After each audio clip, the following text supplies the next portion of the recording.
I started pretending I couldn't remember my own name and discovered that my children had already divided up my assets before I even died. My name is Theodore, or at least it was, until I started pretending I couldn't remember it. 80 years under my belt, 50 of them building what is now one of the largest hardware stores in town. Nails, cement, bricks. I built my life brick by brick. I thought I was building a legacy. What a load of crap. It's been 3 years since my Maggie passed away. 3 years since this house became too big, too quiet. 3 years since my children started visiting me more frequently. Coincidence? I knew better. If you're still with me on this story, please share it with someone who needs to hear it. It was on a Thursday, March 15th, 2024. I remember the date because it was the day my life changed. I was in the kitchen, making my morning coffee. Strong black coffee, like I always had. 2 teaspoons of sugar, like Maggie used to nag me to cut back on. I heard the gate creaking open. Marcus, my eldest son, 42 years old, car salesman, always in a rush. Behind him, Rebecca's voice, my youngest, 37 years old, teacher, married to that accountant who never looked me in the eye. It wasn't their usual visiting time. They never came on Thursday mornings. I stayed quiet, listening. Dad, Dad, you home? Marcus's voice echoed through the living room. I was about to answer, but something made me stop. The way he spoke, it wasn't affection, it was impatience. He's probably still sleeping, Rebecca said. Did you bring the papers? Papers? What papers? Got them right here. The lawyer said if we can prove he can't manage things alone anymore, we can speed this whole thing up. Speed what up? Marcus, you saw how confused he was last week. Asked 3 times what day it was. That was a lie. I remembered perfectly. I had asked about the day just to make conversation because you two barely talked to me anymore. And that business about not remembering where he put the safe key, another lie. I said I'd forgotten because I didn't want to show them the documents right then. Call it a father's intuition. Marcus, do you think he suspects anything? Nah. He trusts us. Always has. That's when it hit me. They weren't worried about my health. They were worried about my money. I went upstairs slowly, stepping carefully to avoid the creaky spots. I sat on the bed I'd shared with Maggie for 43 years. I looked at her photo on the nightstand. She was smiling, like she always did when I came home from work. Maggie, I whispered, I think our kids aren't who we thought they were. That's when the idea came to me. If they thought I was losing my marbles, I'd give them exactly what they expected. I'd become the confused old man they wanted me to be, but not to make their lives easier, to find out who they really were. I grabbed an empty envelope from the drawer and wrote on it, for myself, the truth about my children. I tucked it inside my pillowcase, my secret diary. I went downstairs making noise, pretending to struggle. I put my reading glasses in my shirt pocket, leaving them sticking out like I'd forgotten to put them on properly. Oh, you're here, I said, making my voice slower and more confused. What day is it again? Their eyes lit up, not with joy, with opportunity. Thursday, Dad, you forgot again, didn't you? Mental note. First lie confirmed. They want me to forget. Thursday? But wasn't yesterday Monday? They exchanged looks. That kind of look business partners give each other when they smell money. Dad, maybe we should take you to see a doctor, just for a checkup. Doctor? What for? I'm fine. It's just, you've been kind of mixed up lately, Dad. We're worried about you. Worried? Sure they were worried. About the inheritance. Over the next few weeks, I perfected my act. I started forgetting where I kept things. Called Marcus Robert a few times. Asked about Maggie like she was still alive. Each forgotten moment was like a knife to my heart. Not because I was losing my dignity, but because I could see their eyes light up with each symptom I showed them. Rebecca started coming around more often. Always Tuesdays and Thursdays after work. Always with that fake smile, that exaggerated patience you use with small children. Dad, did you take your blood pressure pills? I'd take the pill, put it in my mouth, drink some water. But I kept the medicine under my tongue. Later, when she left, I'd spit it out and take a real one from the bottle I kept hidden. I wasn't actually crazy. At night, when I was sure they were long gone, I'd write little notes and slip them into my envelope. Every lie I caught, every look I saw, every word I wasn't supposed to hear. April 3rd, Rebecca told someone on the phone it won't be much longer. When I asked who called, she said wrong number. Marcus started showing up with paperwork, always paperwork, always with that barely hidden urgency. Dad, can you sign this? It's just so I can help with your bank account when you're not feeling well. I pretended not to understand, picked up the pen, made some meaningless scribbles. No, Dad, it needs to be your real signature. Real how? Like you always sign, Theodore Blackwood. I stared at the paper, pretended it was hard to see. What name do I write again? His frustration was showing, the veins in his neck starting to bulge. Your name, Dad. Theodore. Theodore? Theodore what? That's when I saw it in his eyes. It wasn't the frustrated love of a worried son. It was the impatience of someone being held up from closing a deal. 3 months into my performance, they brought in a doctor. Dr. Harrison Webb, psychiatrist. Younger guy, maybe 40, with that rushed manner of someone who sees too many patients in a day. Mr. Blackwood, I'm Dr. Webb. Your children asked me to have a chat with you. I pretended not to understand why there was a doctor in my house, answered his questions as confusedly as possible, said I thought it was still 1995, that my wife had gone to the store, that I wasn't sure if I had children. He's clearly showing signs of moderate dementia, the doctor told my children, like I was a piece of furniture. He's not capable of managing finances or making important decisions on his own. Doctor, what do we need to do? I'll write up a preliminary report. With this, you can start the process of getting guardianship, but that'll take several months to make it official. Guardianship. Such a cold word. A word that turns children into owners and parents into property. What about in the meantime? In the meantime, family members can informally oversee his decisions. Nothing official, of course. After the doctor left, Marcus and Rebecca stayed on the porch talking. I pretended to nap on the couch, but I heard every word. How long you think this'll take? Lawyer said about 6 months, but if he gets worse, could be faster. Gets worse, or we help him get worse? Rebecca, he's already pretty bad. We just won't contradict what the doctor sees. What if he gets better? He won't get better, Becca. This disease only goes one way. But there was something in their voices, a certainty that sent chills down my spine. That night, I wrote in my envelope, "They don't want me to get better. They're in a hurry." 2 weeks later, I found out why they were in such a rush. It was a Monday when Marcus came alone. I thought it was just another routine visit, but he seemed different, nervous. "Dad, I need to tell you something." I put on my confused act. "What's that, son?" "Dad, I'm in trouble, financial trouble, bad trouble." "Trouble? Debts? Serious debts? If I don't pay up in 3 months, I'll lose everything." "Everything like what?" "The house, the car, my job, everything." Now I understood the rush. It wasn't just greed, it was desperation. "Dad, could you lend me some money, just until I get back on my feet?" "How much?" $85,000. $85,000. More than half my life savings. "Dad, it's just a loan. I'll pay every penny back." I pretended not to understand money. 85? Is that a lot? "No, Dad. Not for you, it's not." Bull. For anyone, 85 grand is serious money. I need to think about it. "Dad, there's no time to think. I need to handle this now. But I can't remember where I put the money." "Dad, please, you've got to remember." "I don't remember, son. I don't remember anything anymore." He left angry. Really angry. That same week, Rebecca showed up with her own problems. Her husband Brian had lost his job. She wanted to advance her inheritance.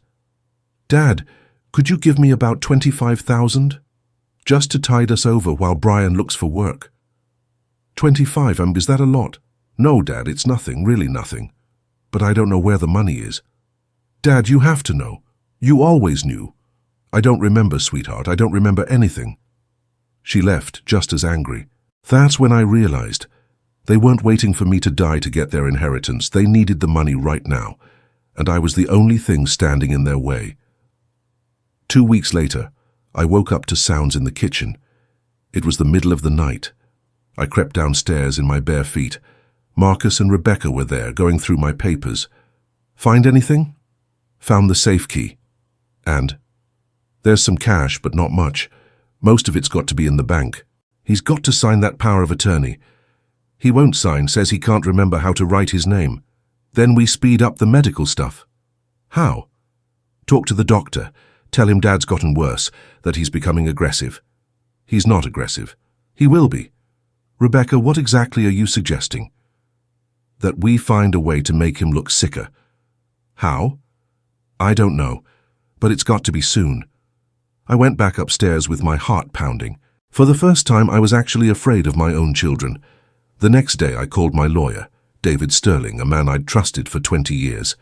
David, it's Theodore. I need to see you. It's urgent. Theodore? I heard you've been having some health issues. I am, but not the kind you think. Can you come by my house today around 2:30? I can make that work, but... David, this is life or death. I mean that literally. He came. I told him everything. Every detail. Every conversation I'd overheard. Every lie I'd uncovered. Theodore, this is very serious. Your children might be planning... I know exactly what they're planning. That's why I need to act fast. What do you want to do? I want to change my will. Today. Change it how?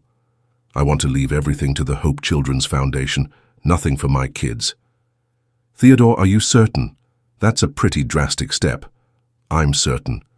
But it has to be today, before they can make anything about my mental state official. Are you of sound mind right now? David, I've never been more clear-headed in my life. We changed the will that afternoon. I left the company, the house, every asset to kids who really needed them. For Marcus and Rebecca, I left only a letter. A letter explaining everything. Every conversation I'd heard. Every scheme I'd discovered. Every lie I'd pretended to believe. David, when will they find out? When you pass away, or when you decide to tell them? I'd rather they figure it out themselves. 3 weeks later, they called a family meeting. Everyone was there. Marcus, Rebecca, her husband Brian, even my 15-year-old grandson Tyler. Dad, we need to talk about your future. My future? Dad, you can't live alone anymore. It's not safe. Not safe how? You leave the stove on. You forget to lock doors. Yesterday you went outside in your pajamas. More lies. I'd never gone outside in my pajamas. Dad, we found a really nice place for you. It's called Sunset Manor. What kind of place? A place where they'll take good care of you. They have nurses, doctors, other folks your age. You want to put me in a home? It's not putting you anywhere, Dad. It's making sure you're safe. But I don't want to leave my house. Dad, you don't really have a choice. The doctor says it's necessary. What if I say no? Dad, you have dementia. You can't make these kinds of decisions anymore. Who says so? The doctor, don't you remember? I looked at my grandson Tyler, who was sitting quietly in the corner. He looked uncomfortable. Tyler, do you think Grandpa should leave his house? The boy glanced at his parents, then back at me. Grandpa, I think, if the doctors say, Tyler, do you think I'm sick? I don't know, Grandpa. Are you scared of me? No, Grandpa, I just want you to be okay. And you think I'll be okay away from all of you? The boy started crying. Grandpa, I don't want you to go away. Tyler, that's enough, Rebecca said. Grandpa needs to go. It's what's best for him. Best for who? I asked. For you, Dad. Or for you. Dad, come on, don't start with that. Start with what? Asking if you'll miss me? Dad, of course we will. Will you? When's the last time you came here just to see me, just to talk, without wanting something? Silence. When's the last time you asked if I was lonely, if I missed your mother? More silence. When's the last time you told me you loved me? Tyler stood up from his chair. I love you, Grandpa. I know you do, buddy. I know. I was admitted to Sunset Manor on a Thursday, 6 months after that first Thursday that changed everything. The place was clean, well run, the staff was kind, but it wasn't home. I kept up my dementia act. Now I had a bigger audience. Other residents, nurses, visitors, but I also started watching. Stories like mine everywhere. Mr. Frank O'Sullivan, 78, whose son visited once a month. Mrs. Dorothy Chen, 85, whose daughter called every Friday telling her to watch her spending. But I also saw different stories. Mrs. Rose Patterson, 80, whose granddaughter visited every Sunday. Brought homemade cookies, stayed all afternoon. Mr. Bill Thompson, 82, whose son took him out to lunch every week. Real love existed. I just hadn't planted those seeds in my own children. 2 weeks after I was admitted, Marcus and Rebecca showed up with more papers. Always more papers. "Dad, you need to sign this." "What is it?" "It's to sell the house." "Sell it? Why?" "Because you're not going back there. Better to sell it and use the money for your care here." "But what if I want to go home?" "Dad, you're not going home. The doctor says your condition only gets worse." "When did he say that?" "Last week." "Don't you remember?" "I don't remember." "Dad, you have to sign this. It's the right thing to do." "Right for me or right for you?" "Dad, don't start that again." I picked up the pen. This time I signed it. Not because I wanted to, but because it didn't matter anymore. My real home wasn't that house. It was wherever there was genuine love. They left looking relieved, finally gotten what they wanted. But they had no idea I'd already done what I needed to do. 3 days later, Marcus's lawyer called him. "Marcus, we've got a problem with the house paperwork." "What kind of problem?" "Looks like your father donated all his assets to a charity." "That's impossible. He has dementia." "Well, yes, but the donation was made before the medical evaluation became legally binding." "What do you mean?" "He was legally competent when he made the donation. The guardianship process isn't finalized yet." "But he couldn't have done that." "He could, and he did. I've got all the documentation right here." Marcus hung up and immediately called Rebecca. "Becca, we've got a major problem, a really major problem." They showed up at the nursing home 2 hours later, furious. "Dad, what the hell did you do?" I put on my confused act. "Do what?" "You gave away everything to some orphanage." "Gave away what? When?" "Don't play dumb with us." "Play dumb? You're the ones who keep saying I've got Alzheimer's." "Dad, you were perfectly clear when you did this." "Clear? But don't you keep telling everyone I'm mentally incompetent?" They caught the contradiction. If I was too sick to manage my own affairs, how could I make donations? "Dad, you did this just to screw us over." "Screw you over? I don't even remember who you people are half the time." "Dad, for Christ's sake, drop the act." "What act? You brought a doctor to my house who said I have dementia. You put me in this place because I can't take care of myself. And now you're saying I'm putting on an act?" "Dad, you know damn well what you did." "Do I? Then explain it to me. If I know what I did, why do you think I have Alzheimer's?" Rebecca started crying, but these weren't tears of sadness, these were tears of rage. "Dad, you can't do this to us." "Do what? Give my money to kids who have nothing? Is that illegal?" "Dad, we're your children." "Are you?" "Children visit their parents because they love them, not because they want something. Children ask if their dad is sad, not whether he's signed his will yet. Children cry when their father is sick. They don't celebrate." "Dad, that's not fair." "Isn't it? Marcus, how many times have you visited me in the past 6 months without bringing paperwork to sign?" Silence. "Rebecca, how many times have you asked if I miss your mother?" More silence. "How many times have either of you brought me a picture of her? How many times have you sat here just to spend time with me?" "Dad, we worry about you." "Do you? About my well-being or about my bank account?" "Dad, you were never around when we were growing up. You always worked more than you spent time with us." "You're absolutely right. I was an absent father. I worked too much. I thought providing money was the same as providing love. That was my mistake. Then why are you punishing us now?" "I'm not punishing you. I'm giving you a chance to learn what real love is. Love that doesn't come with a price tag. Love that exists without money." "Dad, you have to undo this." "I can't. You said it yourselves. I have dementia. Mentally incompetent people can't reverse legal decisions." The trap had snapped shut. They'd created the very situation that was now working against them. "Dad, at least let us keep visiting you." You can visit me anytime you want, but not because you're hoping to get something out of it, because there's nothing left to get. Dad, you can't do this. I can, and I did. You want to know why? Because I want you to learn that love exists without ulterior motives, that family exists without money, that caring exists without inheritance. They left in tears, but these still weren't the tears I was hoping to see. 3 weeks later, Rebecca came back, alone. Dad, can we talk? Of course.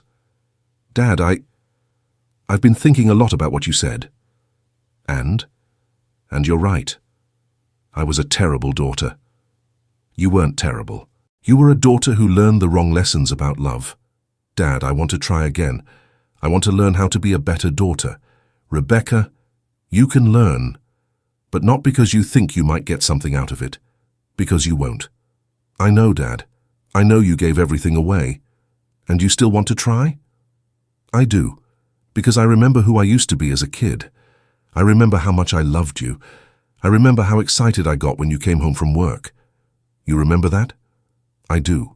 And I also remember when that stopped, when you stopped seeing me as your daughter and started seeing me as just another responsibility. When was that? When I was about 16. You'd come home and ask if I needed money for anything, but you never asked how my day went. You're right, I did that. Dad, I made mistakes too. I got used to only coming to you when I needed something. I stopped sharing my life with you, my dreams, my fears. Why did you stop? Because you always seemed too busy, always worried about work, about money, about business. That's true. I was always busy. Dad, can you teach me how to be a better daughter? I can, but it'll be hard, because I need to learn how to be a better father too. How? By asking about your day, by asking if you're happy, by asking what scares you. Dad, I am scared. Scared of what? Scared that I've lost you forever. Scared that you'll die without forgiving me. Scared that it's too late for us to really love each other. Rebecca, it's never too late for real love. Dad, will you forgive me? I already have. Now can you forgive me? Forgive you for what? For being a father who confused giving things with giving love. For working so much that I forgot to ask if you were okay. For raising a daughter who thought love could be bought. Dad, I forgive you, and I love you. I love you too, sweetheart. It was the first time in years I'd heard those words, and the first time in years they were true. Dad, what about Marcus? Marcus still doesn't get it, but maybe someday he will. Dad, can I visit you every week? You can, but don't bring any papers to sign. I won't. I'll bring chocolate cake, the kind you like. How do you know I like chocolate cake? Because Mom always made it for your birthday. I remember. You really remember? I do, and I want to remember more. I want you to tell me stories about when I was little. I want to get to know the father I lost when I grew up. Rebecca, want to know something? What? I never had dementia, never had Alzheimer's. I was never mentally ill. What do you mean?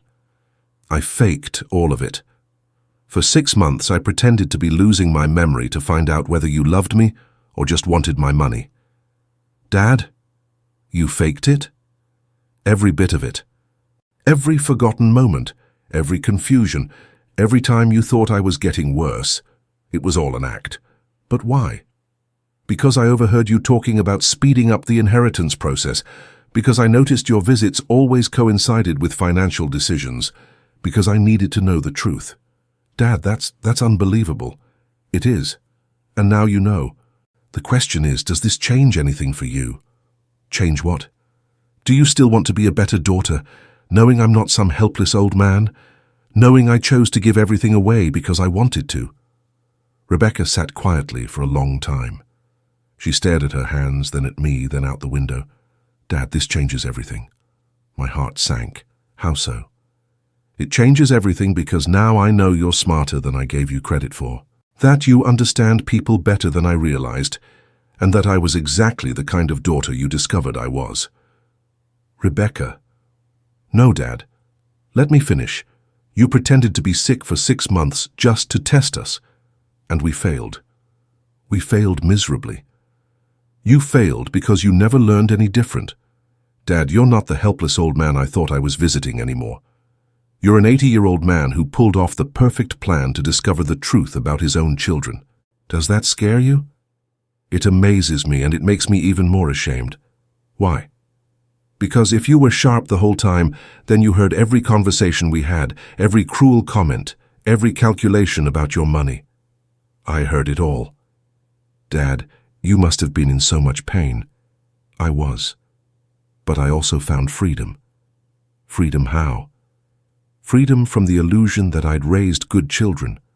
Freedom from the guilt of leaving money to people who didn't deserve it. Freedom from the burden of enabling your greed. Dad, that's harsh. The truth is harsh, Rebecca, but it's the only thing that sets you free. So what now? Now you decide. Do you want to keep being the daughter you were? Or do you want to learn to be the daughter you could be? I want to learn, but I'm terrified. Terrified of what? Terrified I won't be able to change. Terrified you won't believe I'm sincere. Terrified it really is too late. Rebecca, look at me. She raised her eyes. It's never too late for real love. But you need to understand something. There's no going back. The money's been donated. The house has been sold. The business has new owners. I understand. Do you really? Because if you're here thinking you can talk me into changing my mind, I'm not, Dad, I swear I'm not. Then why are you here? Because I want my father back. Not your money, you. Even though I'm this stubborn old man who set up an elaborate scheme to test his own children.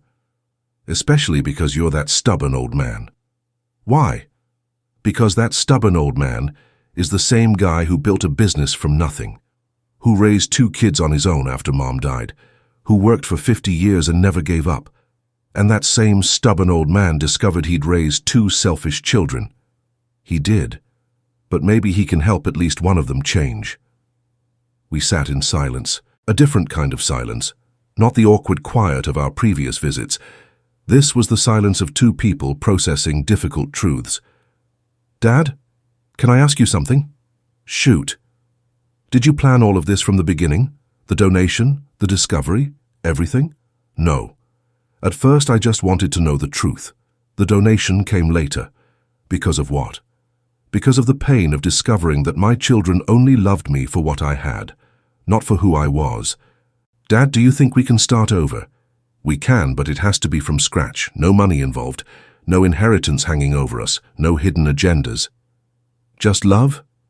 Just love, if we can find it. Dad, I want to try. Even knowing you won't get anything out of it.